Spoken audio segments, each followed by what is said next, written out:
often we get meaning and purpose, not only from having our children with us, but also from the careers that we've had. And if that's taken away from you, that must be really difficult to manage. And I think, some of them were saying that they'd run their own businesses. And then when the war broke out, they had to close their own business down because it wasn't sustainable because of what was going on in the country. So not only is there the uncertainty of their future, but there's also where they're going to live and how they're going to support themselves because, there's a cost to living.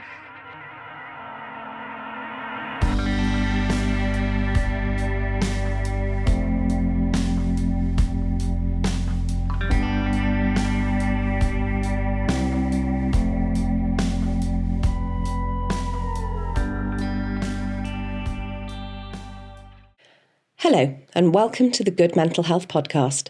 I'm Jo Baker, and each episode I speak to our guests about various health and wellbeing topics, from professionals in their field contributing their specialist knowledge and insights to real-life cases where people share their own experiences. We cover topics that we feel should be more openly discussed and those in which our listeners have expressed an interest, in an effort to raise awareness and promote more widely evidence-based information and offer free resources and advice about emotional health and wellbeing. I hope you enjoy listening. Today I'm going to be talking to Keri Hartwright. Keri's a paediatric nurse with many years of experience working with children and young people, and also their parents in and around London. She's worked as a school nurse as well before training with us at the Human Givens College as a Human Givens therapist. Throughout her career, Keri's worked extensively in the charity sector as a wellbeing lead on a number of projects, including initiatives for mums, babies and toddlers, and maintaining wellbeing during the menopause, as well as working with autistic girls who are at high risk of self-harm and suicide. She's also managed to secure funding to run a project called Brain Tools, which supports the mental health and wellbeing of 10 to 14-year-olds who perhaps need some extra pastoral care or who are struggling with anxiety in a school setting. Keri's work is really underpinned by the Human Givens organising idea and really focuses on helping people to get their needs met and encourage that connection and friendship for those who might be experiencing social isolation. So we're really delighted to have you here today, Keri, to talk to us. So welcome. Thank you, Jo. Nice to see you again. And you. And, I understand that you work for another charity as well called the Big Red Bus Club, and really looking forward to discussing with you today the work that you've been doing there with some of the Ukrainian families who've come over to this country. Yeah, so I worked alongside the Big Red Bus Club, volunteered for them, done training for them and all sorts of different things for about 10 years. And then after I did my Human Givens training, I set up a community interest company. And so sort of in collaboration with them towards the latter part of last year, a funding opportunity arose to provide support for Ukrainian women who were newly arrived in the country. And the charity had done a lot of work with Ukrainian families since the war had broken out. And we were awarded funding to run a 6-month project. And that started back in November. And we've been doing that ever since then, minus the snow and other random things that have happened. But yes, so that's been running once a week since then. Fantastic. So what kind of things are you doing to support them? The charity in themselves run Stay and Play, which is particularly for Ukrainian families. And they've done a lot of signposting, and they've been working with an organisation called Ukrainian Support Greenwich. The funding we secured was through the Royal Borough of Greenwich. And they've just been signposting them, helping them, when difficulties have arisen and identifying, potential safeguarding issues and that sort of thing. And my project specifically was for supporting the well-being of Ukrainian women, largely because that's who's come over here.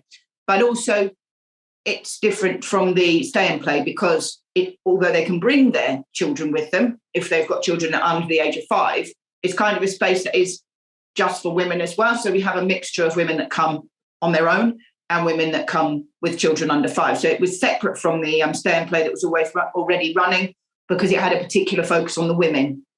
And from my observation, and I think is as is typical for parents, their focus is on their children and making sure their children have a nice time. So it's been getting the message out there that it's actually for them has been something that I've been working on. But yeah, so that's what I've been doing, really.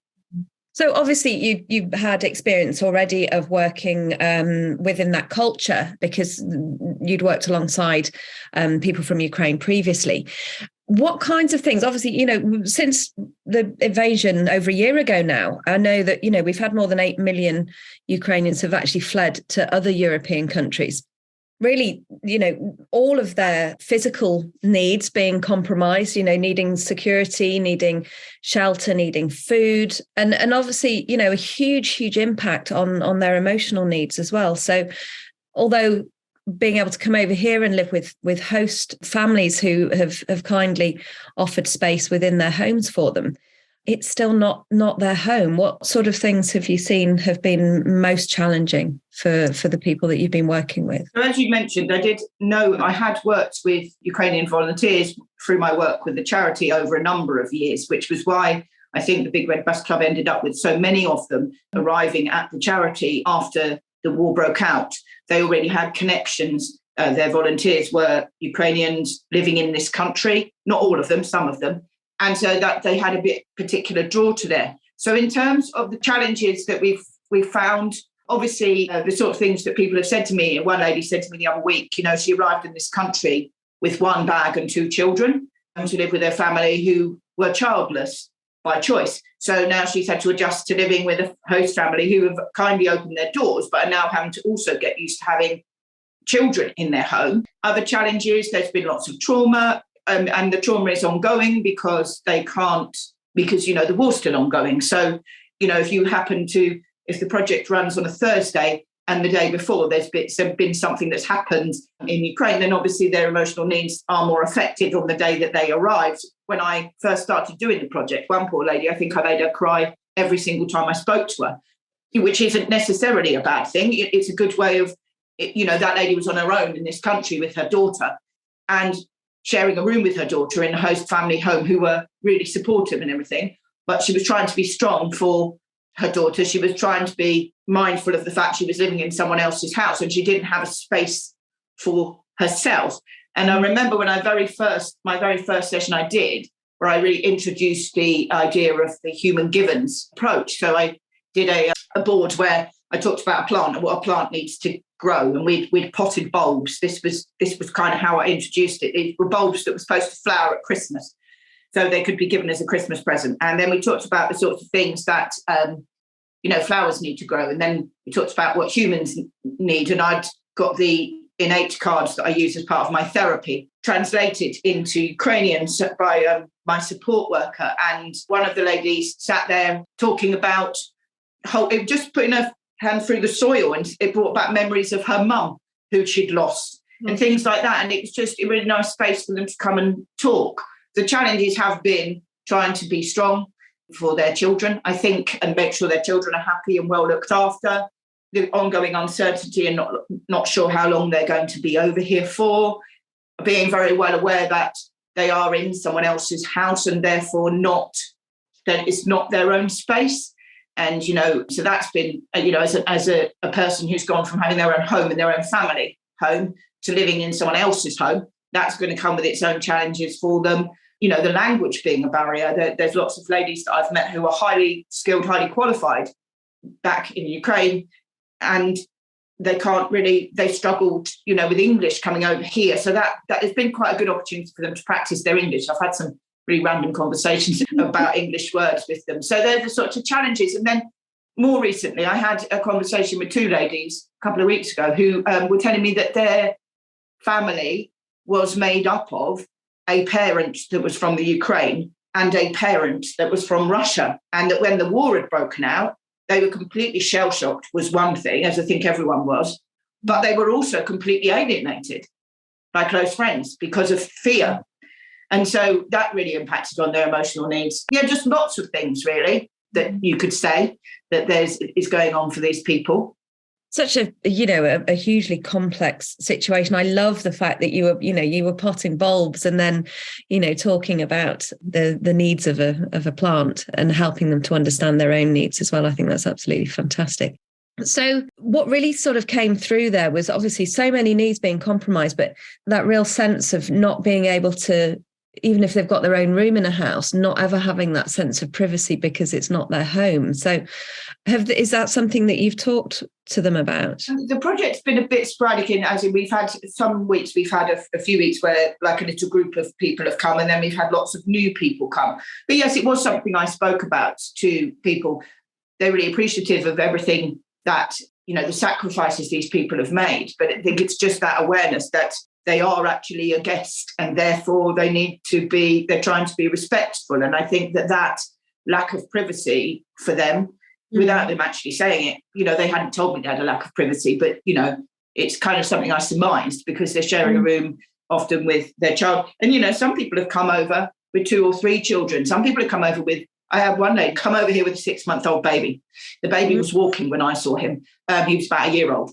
But that sort of thing. And then being in a family home with other children. And that's been a positive in some respects. One lady was saying that her daughter was an only child, and the family she was living with also only had one child, and their children were around the same age.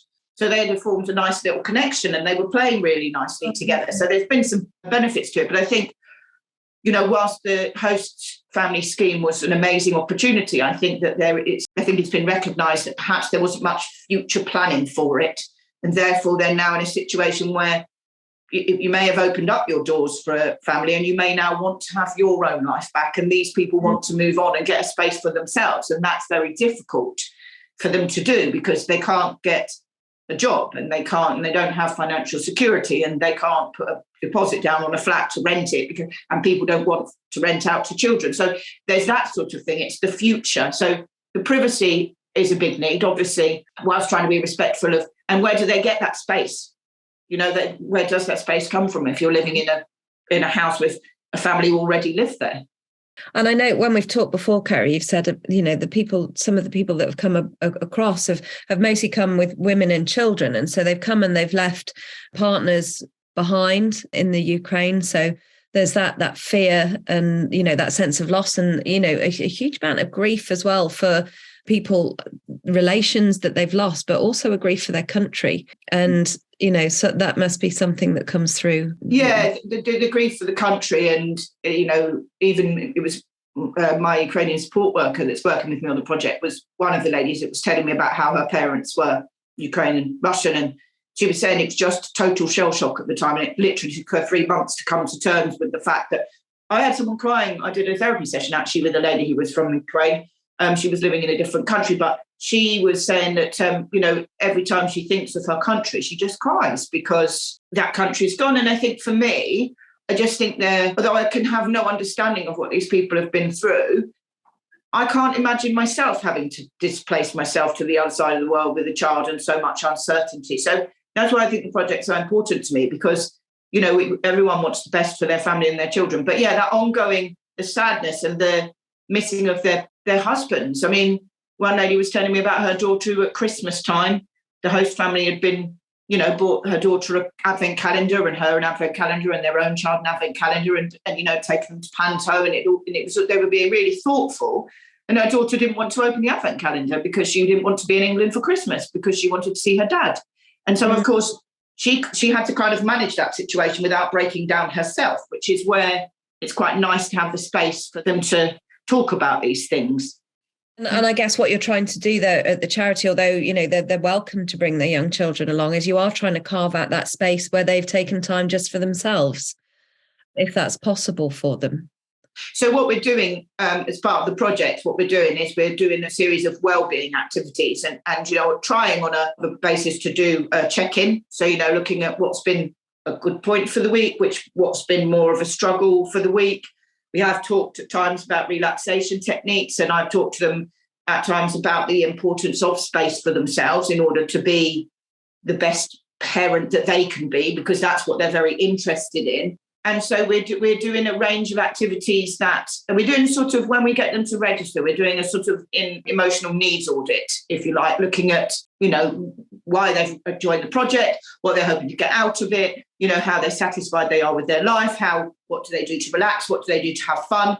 And we're sort of collating that information. And then we're doing activities that are based around community and connection and bringing in tradition. So I'll tell you about a thing that we did recently. One of the weeks we did on the basis of what my colleague had told me. So we're doing lots of activities that are well-being focused. So we've done pottery a couple of times, and I was quite impressed with the thing that I made myself. It highlighted to me the need to slow down, because the lady who comes and does pottery is very calm and everything's very slow, and I'm not a very calm or very slow person. So it reminded me of taking time out.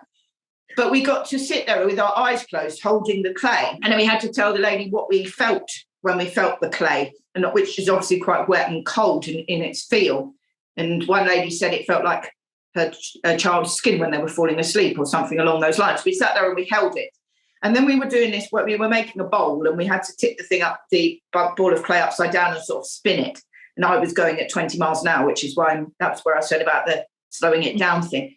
And at one point, my colleague said to us, close your eyes. So we sat there with our eyes closed doing this thing. So it was very sensory, but also very peaceful and very calm. And we turned off the heaters in the building, which were a bit noisy. So it's just very peaceful.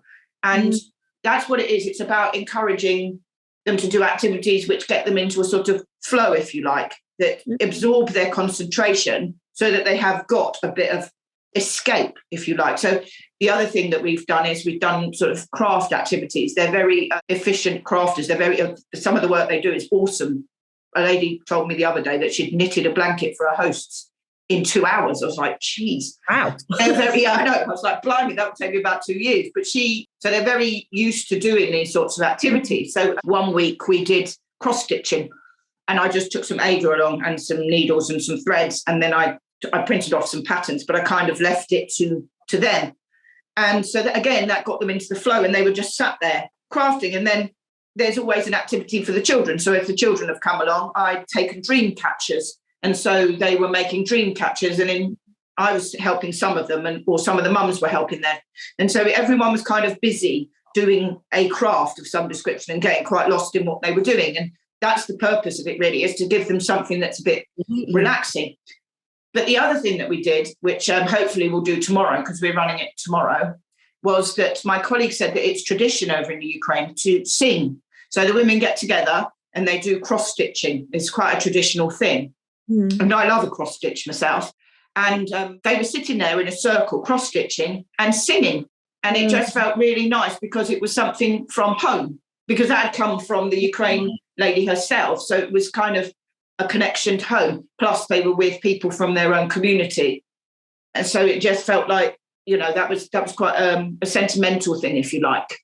I know from the work that I've done with international students, one of the most important things that, we can put on all of these community things for them and, all of these welcome events for them. But actually the most important thing is being able to connect them to something back home. So one of the people that worked in the multi-faith centre at the university would find local shops and places in the area that perhaps sold things or put on events that were specific to where the international students were from. And that was so important. So I can totally understand the value in what you're saying, that, bringing in those traditions from home. And sometimes sometimes they've brought in cake that they've made, which is Ukrainian cake, or sweets that are from Ukraine. And so that, we've just brought them into the thing and had people. But yeah, it's been really nice to just have that space for them. And a lot of the time they are speaking in Ukraine, so I'm not really too sure what they're saying, but my colleague will interpret for me. And then we also do a bit of yoga, which is always good for mind and body, as we know. And so, it's just really on a rolling basis doing these things. And apparently another tradition, I was told by one of the ladies from Ukrainian Support Greenwich, is to paint Easter eggs. And apparently they paint the eggs differently according to what region of Ukraine they're from. So that's something that I'll probably do as we get a bit closer to Easter, because I have to run a session every few weeks. It's my turn to run a session. So we're looking at how we bring in more explicitly the conversation about well-being. I was talking to my colleague about it, who's supporting me, and she's actually a qualified psychologist back in the Ukraine, just so that they know that they've got that space where they can talk. But I did think one lady, I think I put her off, because every time I spoke to her, I made her cry. But I thought that was just, it was good, because it was a space for her to do that, and it would send her home feeling a bit lighter, really. Yeah, absolutely. And then some of the other challenges you asked me earlier was for the hosts, I think, as well, So there's been a need to speak to hosts about the trauma and how to recognise trauma, because they're living with people that are highly traumatised in some instances or many instances. And so there's been work in the local borough to try and engage hosts as well, to offer them support and find out what they need, because they're doing an amazing thing and opening their doors and then having to support these people that are in a really difficult situation. So, yeah. Mm-hmm. Have you done that work? Have you worked with host families? Is that something that you'd like to put on? Not me personally. The borough has been doing some work. Mm-hmm. They've had a sort of thread where they've been doing some work to try and engage with the host families, I think, to make sure that their needs are being met. And actually, I did have one lady came along with her guest who was a host, and she was an interpreter. So she was quite an interesting lady to speak to. She was that lady didn't have children with her. She'd come by herself. So, but she had a couple of ladies staying with her. And so, yeah, she was talking to me about how she was finding the whole thing. That was quite interesting as well. And I know when we've spoken before, you've said that one of the biggest challenges is that, so many of these women coming from highly skilled roles in their own country and really desperately wanting to work and to be able to, rent somewhere of their own, but just not being able to work in this country. Yeah, and that's an ongoing thing, because there's a few things, they have to. Its level of English can be a bit tricky, although, their level of English is far better than my level of Ukraine, but that wouldn't be too difficult. But, their level of English. And I'm talking about people that have come to me. That one lady was a law lecturer that came to me the other week, and my colleague's a psychologist. And then I had another lady who used to be an HR manager. And these are very, very intelligent, highly trained people. And so not only can they not secure similar roles, but their meaning and purpose. So if you've had a really absorbing career, and now you're in a different country and you've got sort of like 20 hours of every day, or 18 hours of every day, where after your child's gone to school, you've got, what do you do with yourself? And that must be really difficult as well, because often we get meaning and purpose not only from having our children with us, but also from the careers that we've had. And if that's taken away from you, that must be really difficult to manage. And I think, some of them were saying that they'd run their own businesses. And then when the war broke out, they had to close their own business down because it wasn't sustainable because of what was going on in the country. So not only is there the uncertainty of their future, but there's also and where they're going to live and how they're going to support themselves, because, there's a cost to living, and they can claim universal credit once they get the appropriate things in place. But that's not going to allow them to be able to rent a place. So where are they going to go? And I think, there has been cases where things haven't worked out, well, and they have ended up living in shelters because things haven't necessarily gone according to plan when they've arrived in the country. There has been some difficult situations like that, I think. And yes, there's the uncertainty of their future and where they're going to be, but also the lack of meaning and purpose, because we often measure ourselves and our competence as well. If we're used to achieving all these things and running our own business and really being successful on a day-to-day basis, and now we're just biding the time when our child's at school and trying to find some things to do, that must be quite difficult, because they're not even managing their own homes, are they? So that must be a challenge as well, I think, for them. And as you said, it's that ongoing uncertainty, isn't it? Because there's no idea of how long they're going to be, displaced, as it were. And, when you've been working with these women and these families, what sort of therapeutic tools have you been able to put in place with them? So as I said, I've got the innate cards translated into Ukraine, which was something that I did at the beginning. So I thought, well, if I'm going to talk to them about the innate needs, then I need to actually write them down so that they know what they're talking about. We adapted the registration form so that it was similar to the emotional needs audit. We've talked about 7-11 breathing. I didn't have the opportunity to do. I was going to do get them to think about how they could survive Christmas with, doing sort of from an emotional needs perspective, given that they were going to be in a different country without their family and all the traditions that they would normally have. And just listening and talking and, with the yoga, breathing and relaxation. So there's some of the tools that we've been put in place, really, and just providing that space to talk, because I have had the opportunity to have conversations with some of them about their experience, and at the very beginning I sort of said to them, this is a space for you, and this is what it's here for. And so just having that conversation and sort of finding out a little bit about what's been going on for them, really, I think, as part of, when we do our information gathering, it's been looking at gathering a bit of information from them about what's going on for them. And I think, just talking about what you're talking about really is going through rigor, isn't it? The structure that we would use in a therapy session. So, building that rapport through the wonderful activities that you're doing with them to help them to feel able to share their story with you, and so that you can access their resources and help to hopefully meet them, help them to work towards a goal of feeling more safe and secure and having some more meaning and purpose that they can find in that space with the charity. Yeah, and I think also, the ability, the community. There's been people that have turned up and they've met someone that has been from the same region as them, even if not the same town as them. Mm-hmm. So then that's nice, because then they've got someone that they could maybe, and they are I know from my experience of them way before the war, Joe's talking about, that actually they are people that are very much drawn to their own community. And so, I did some training once for the charity, and it was being put on by 2 of the Ukrainian volunteers. It was a first aid course. And I had someone come from Ruislip to this tiny little shack. Well, it's not a shack, but it's a porter cabin type building in the middle of a park to do a first aid course, because they knew that all the people there were going to be from the Ukraine. And this was way before the war. And Ruislip is, I don't even know where it is, but it's quite a long way away. So they are very much drawn to.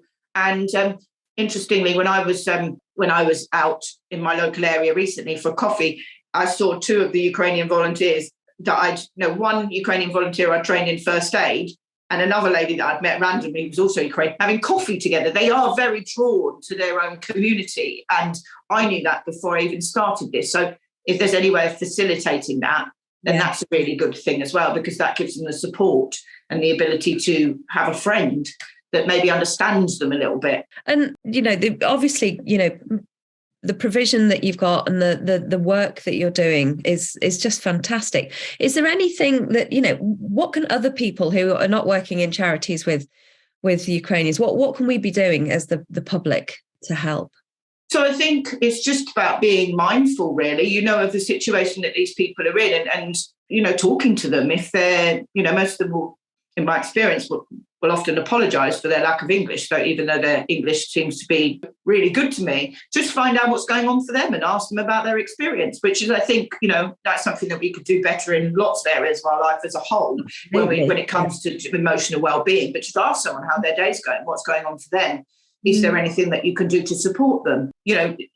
Sharing English with them, because often they are quite keen on improving their English. I think we were talking about, what was it we did? But yeah, I was just trying to get some of the nuances of the English language into this conversation, because they were asking me. So I think it's just, and one thing that we were going to do, the lady that was going to do it, unfortunately, ended up doing an English course at the same time as the programme was running. But she was getting them to run sessions, so giving them a bit of volition, something that they can do maybe to contribute back to the home, and maybe that's what's going on. I don't know, obviously, because I haven't asked, but that sort of thing, giving someone a bit of control. I was going to get this lady to run a cross-stitch session and teach the other ladies cross-stitch, because then she loved it. And that was something that she'd self-taught herself. So I think just being mindful of what they're going for, just touching base with them. I told my daughter, who had a couple of Ukrainian little girls in her family, just to talk to them. In her school, to just talk to them and find out, make sure that they were okay and help them if they needed help. And she's very empathetic, my daughter, anyway. So that's the sort of thing. It's getting that message across there, and maybe getting that message across that these people just need support and they need to be noticed. Really, if there's anything that we can do to help, even if it's offering people. I've seen posts out there, people looking for their posting, saying they've got this guest and this guest is a fantastic cleaner. Is there anyone that's got an opening in their home? So, helping them to find a bit of direction. Yeah, I think most of all, it's just noticing and being aware of, though we can never have an understanding of it, what they're going through still. And that's why, the trauma is an ongoing thing. That if you're hearing news of one lady was saying to me one week about how her husband was living in one of the areas where they had no power. So I think the day before there'd been a bomb or something, and it was snowing and there was no power. This was around Christmas time. She couldn't get hold of her husband. And so it's in that, and she was really upset when she came to the session, understandably. So I think it's just being mindful of that. It is an ongoing thing, and they are being re-traumatized by that, particularly if it's where they're from, and they've got family still over there, people that are, have left. One lady left her mother behind. Her mother won't leave the country. She's in her 80s. She's always lived in Ukraine, and she doesn't want to leave the country. So she's living in some remote part of Ukraine, still working on the farm. And she's got to think about that. So I think it's just being mindful of that, really, that they are still living in a very treacherous, uncertain time, even a year on. And I think, your concept of perhaps, and if there are any other human givens therapists out there listening, the concept of perhaps putting on some training for hosts from the human givens model, some trauma awareness training would be such a valuable thing to provide, and some support as well, perhaps for hosts in the incredible work they're doing. I know that when we talked before, you said that you'd found that some Russian people that you knew were really struggling because of how marginalized they're feeling or being made to feel by people in this country who are kind of blaming them for the situation that's happened. Were you saying that somebody was struggling for? Yeah, so someone that I know quite well, if they've lived over the road from me for 10 years, their daughter is my daughter's time twin. She's about a day older than my daughter. Very randomly, they moved into the area about 6 months after I did. And I saw them not long after it had all happened. And the lady's not very confident in her English. So she was really worried about going to the local college and people finding out where she was from and finding the difficulty there. And they'd also had some difficulties around, things that they'd had a bank account in this country for years and years. And all of a sudden her ID card was being checked and they were monitoring them. And these people have lived in the country all their lives. And actually her husband has been doing lots and lots of trips to and from the Polish border over the period. His way of getting, I think, involved is to try and do his bit to support. Yeah. And he's let his Russian passport lapse because I don't think he wants to have that connection with the country anymore. But I think there has been stuff that has been going on for families that are well established in the area. And not, let's face it, just because you're the leader of your country decides to instigate a war does not necessarily mean that that's how you feel about these are people that probably live together quite happily and associated with each other prior to this happening. And I mean, my colleague was saying, some of her closest friends are still not talking to her, a year on. One of her best friends is not talking to her. And either that might just be fear. But, the reality of and she said she was literally like, hey, what's happening here? She's got one. And that sort of thing must be really stressful, I would imagine. Yeah, hugely. The world shifts so dramatically and so suddenly. So I think it's really, hugely important that we bear in mind the discrimination that has been happening as well for Russian people living over here too. Keri, coming towards the end of our time, but it's absolutely just so inspiring to listen to how the Human Givens framework has really informed the work you're doing in so many areas, but in particular, such needed work at the moment with the Ukrainian families that have come over. And I think working in such a holistic way as well. So I'd just really like to thank you for sharing your story. And I hope it's inspired other people, which I'm sure it has, to perhaps, take a more proactive approach to thinking about how they can support both Ukrainian families over in this country, but also being mindful of other people who've, other communities who've been so affected by the war that's happening over there. The work that you've been doing is absolutely inspirational. Is there anything else that, that you particularly wanted to add today with things that we've spoken about already?